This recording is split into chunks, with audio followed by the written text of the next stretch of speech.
Okay, joining us now is our third-place finisher in today's 42nd Annual Aaron's 499 is Jeff Gordon. He drives the number 24 Drive to End Hunger AARP Chevrolet for Hendrick Motorsports. Jeff, certainly a competitive race out there. A lot of cars had an opportunity to win there at the end. Your thoughts? Obviously, very happy with the results. To come away with a third-place finish. I mean, anytime you come to a restrictor plate track, you're on the fence of survival, keep the car in one piece, and try to win. And so, I feel like we had a great strategy coming in. We played it very conservative, obviously, and I think it paid off for us for sure. I thought I really did expect there to be some more cautions there at the end, but I feel like Mark and I did a great job working together. He and I just communicated well. Our spotter did a great job. The whole team all weekend, and we put ourselves in position to win. I mean, we're leading, coming off of 4. I'm sure when I watch the video, there's definitely plenty of things that I would like to have done a little bit different, but I feel like we did a really nice job. Questions for Jeff Gordon? If you have one, raise your hand. We'll start in the far corner with Dave Rodman, please, Jason.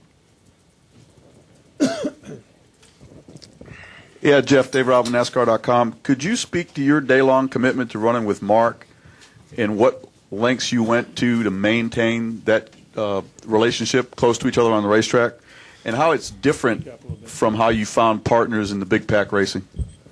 Yeah, we pretty much just had the philosophy coming in this weekend, don't leave your wingman, and we I think we learned a lot in Daytona. In Daytona, we kind of said, let's just kind of ride out, see how it goes. We didn't expect everybody to just get right into twos as soon as they dropped the green flag, and so I think that based on that, we realized that you got to have somebody you can count on, somebody that you trust, somebody that you can get on their radio and work with, and who better to do that with than your teammates. And in our case this weekend was Mark Martin, which I thought, and this is kind of the first time we've done it, so I think now going through the experience will be even better the next time. But I thought we did a really good job, and like I said, we put ourselves in position to win. But I didn't work with anybody else all day long. Mark was the only one. Sometimes I was pushing him, sometimes he was pushing me, and we were just trying to maintain that gap. To the leaders, we got behind one time. They kind of strung out and got single or more spread out, and so the pack picked up pace, and they weren't racing as hard. So that got us behind one time. That made us a little nervous, but from that point on, we pretty much maintained about a 5 to 7 second gap that worked out really well for us. Let's go to the press box for a question. Go ahead, please, press box. Ron Felix, Insider Racing News. Jeff, you and Mark were working together there, and he was doing the majority of the pushing. Is this something you talked about before the race, and did he feel uncomfortable leading with you pushing him?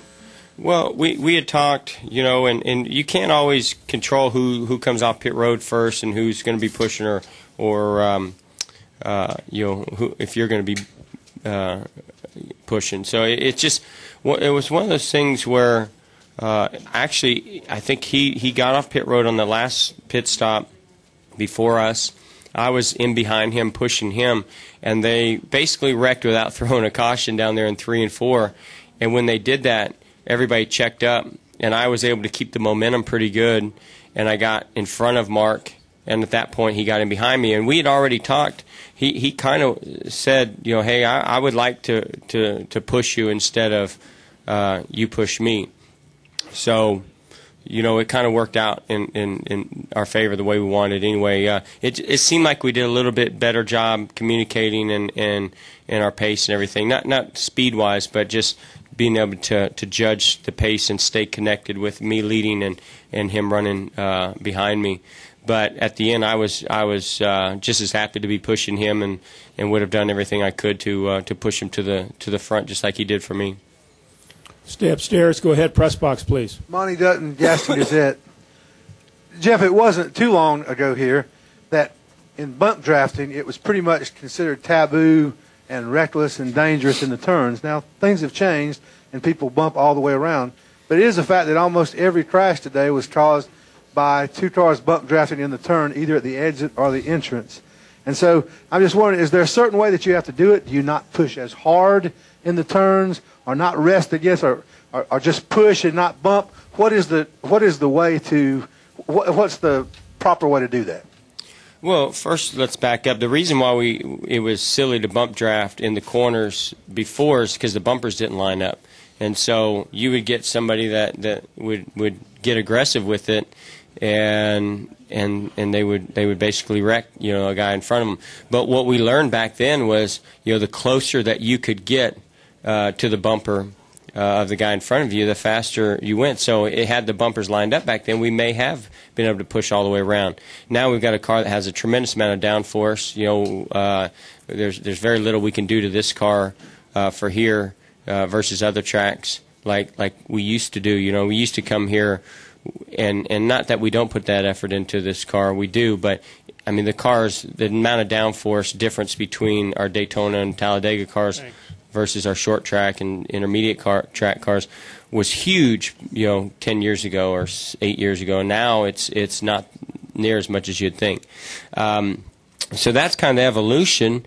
And I don't know. To me, at Daytona is a little trickier pushing, where you had to be a little careful if you got to the left rear corner of somebody. I didn't see any of the wrecks today, what caused them, so I can't really comment. But I mean, Mark and I pushed and checked up and in front of one another, switched lanes. We did all kinds of things, and it all worked out pretty well for us. I thought the cars were very comfortable here, but usually what happens is somebody breaks the momentum and checks up, and you swerve, and that guy behind you, because he's basically blind, he tries to follow you, and sometimes they hook you. But I couldn't comment any more on it than that because I didn't see it. Come back downstairs. We'll go to Jeff Owens right here. Jeff, after that kind of finish, is there any question that this is the style of racing to go? I mean, there are some people that don't like it, but I don't see how you can argue with that kind of finish. Well, it comes down to a strategy race to try to get yourself in position with 20, 25 to go. And there's more to it than you think. I mean, when you see me and Mark out there riding around, 6-8 seconds back to the lead, it's not as easy as you think it is to manage that and to figure it out. You're still having to watch your temperatures and different things. But let's be honest, in my opinion, Talladega has always been about a 15-25 lap race, and the rest is just trying to get to the end, and and that's basically what we have now. If you want to survive, and you want to make it to the finish, then you have to either choose to try to push to stay up front or ride in the back.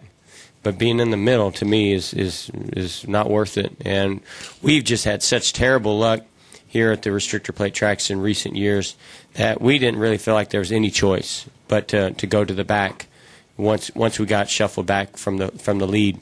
And we kind of planned that coming into the weekend, and it worked out for us. Sometimes it does, sometimes it doesn't, but that certainly worked out for us. But this two-car draft is here to stay. It's unless they drastically change the cars, nothing is going to change that. The restrictor plate's not going to change that. It would take a whole new revamping of the car to change that. But I kind of laugh at that because that's kind of what was designed. With this car was to create that. Not necessarily a two-car draft, but to be able to get to the bumper, not spin one another out, have a car that's much boxier to blow a bigger hole in the air, and so that's what we have to deal with now, and that's what's created the kind of racing that we have. Any other questions? I personally, I don't have a problem with it. Actually, I think I thought that was pretty fun there at the end. Whether I was pushing or being pushed, those last 10, 15 laps are awesome from a driver's standpoint. Got one in the back. Go ahead, Muskie. Yeah, Jeff Al Muskie from the Anniston Star here.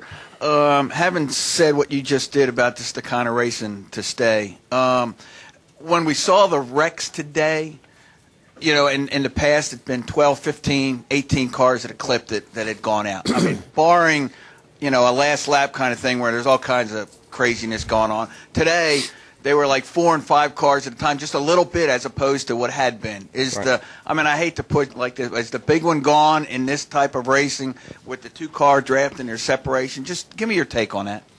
Well, you know, it just depends on how the cautions fall, in my opinion. You know, I thought that everybody did a really awesome job there in the closing laps. I'm surprised there weren't more incidences than there wasn't a caution, you know, with 4 or 5 to go, because I was expecting it.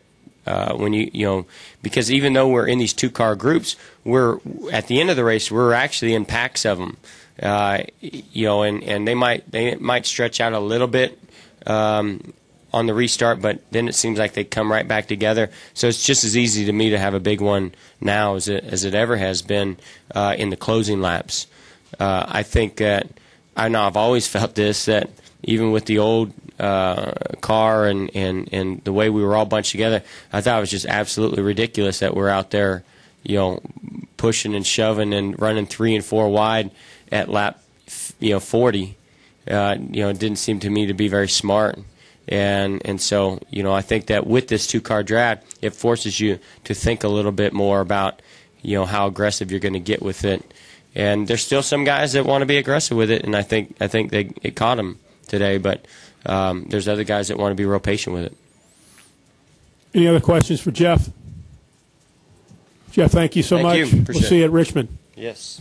Happy Easter. Okay, hang on one second, Jeff. There's a press box question. I'm sorry. Go ahead. Didn't hear that. Go ahead, press box. Yeah, Jeff Hood of Racing today. Jeff, 2 questions. How surprised were you to see Dave Blaney run near the front of the field for a good portion of the day? And the other question, it sounds like you're fighting a cold. Was it a physical struggle out there for you today? I am sick as can be, and have been the last couple of days, and not having a lot of fun with that. That's the beauty of driving a race car, especially at Talladega, is here it's not so physical as it is mental. And you know, once they dropped the green flag, I would, you know, it's mind over matter. I was so focused I didn't even think about being ill. You know, as far as Blaney or really, you know, anybody in this field, when you're pushing like that, if you've got a decent car pushing you, or if you're pushing a decent car, there's anybody that can win this race that can go to the front. Which is not that much different than the way Talladega has always been. And I thought that was pretty cool to see Dave up there, you know, in the closing laps. I mean, it just seems to me like you always see that 22 car up there at the front in the closing laps. So it doesn't matter who he's pushing or who's pushing him. You know, he seems to know his way up there. And Dave's a great race car driver, and I was, you know, certainly happy for Tommy Baldwin and those guys to run good like that. Anything else upstairs? Clear upstairs, Jeff. Hope you feel better. See you at Richmond. Happy Easter.